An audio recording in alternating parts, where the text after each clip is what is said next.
Guys இதான் Bengal box இல்லைனா Indian பாக்ஸ்ன்னு சொல்லுவாங்க. இதோட அறிவியல் பேர் என்னென்னு பார்த்தீங்கன்னா வால்பஸ் பெங்காலிசிஸ் அப்படின்னு சொல்லக்கூடியது.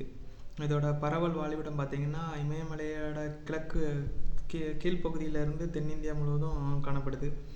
இது இந்திய துணைக்கண்டத்துக்கு மட்டும் உரித்தான ஒரு நரியினம். இந்தியா, பங்களாதேஷ், பாகிஸ்தான், அப்புறம் நேபாள், இந்த 4 நாடுகளில் மட்டும்தான் இதை நம்ம பார்க்க முடியும். இது ஒரு தனித்துவமான நரியினம். இந்த நரியினத்தோட வாழ்விட பகுதியும் பார்த்திங்கன்னா புல்வெளிகள் அப்புறம் வறண்ட பகுதிகளில் விரும்பி வாழக்கூடியது.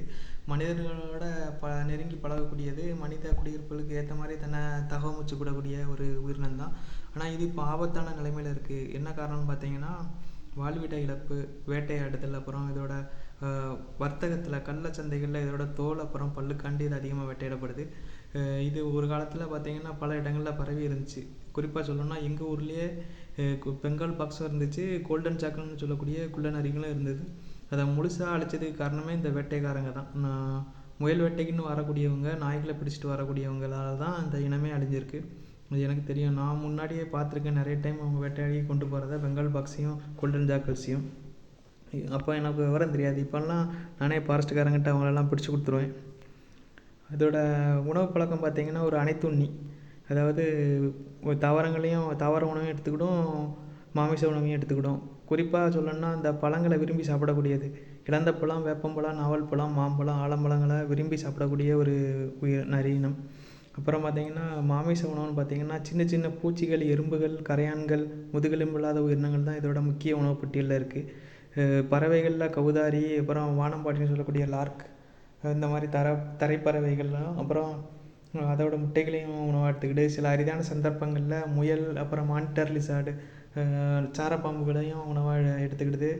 மெட்ராஸ் முல்லை மட்டும்னு சொல்லக்கூடிய முள்ளலிகளையும் உணவாக எடுத்துக்கிடுது.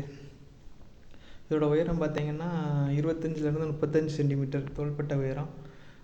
இதோட வால் 29 சென்டிமீட்டர் நீளம் இருக்கும். ஒவ்வொரு ரீஜனுக்கும் ஏற்ற மாதிரி ஒவ்வொரு ரீஜனில் அடர் பரப்பில் இருந்து செம்பழுப்பு வர இதோட கலர் மாறுபட்டு இருக்கும். இதோட வாழ்நாள் பார்த்திங்கன்னா 10 வருஷம் காடுகளில். ஒரு நேரத்தில் குகைகளில் 2லேருந்து 4 குட்டிகள் வர போடுது. இனப்பெருக்க காலம் பார்த்திங்கன்னா டிசம்பர்லேருந்து ஜனவரி வரை இதோட இனப்பெருக்க காலம். இன்குபேஷன் பீரியடுன்னு பார்த்திங்கன்னா 50லேருந்து 60 நாட்கள் வரை கெஸ்டேஷன் பீரியட் இருக்குது. இன்குபேஷன் பீரியடில் கெஸ்டேஷன் பீரியடு. இதோட காதுகள் பார்த்திங்கன்னா நல்லா நீளமாகவும் கருப்பு நுனியோடையும் இருக்கக்கூடியது. உடல் எடைன்னு பார்த்துக்கிட்டிங்கன்னா 2லேருந்து 4 கிலோ வரை தான். அதுவும் ஆண்கள் மட்டும்தான் 4 கிலோ உடல் எடை எட்டக்கூடியது. பெண்கள் அதிகம் குறைவான உடல் எடையில் தான் இருக்கும்.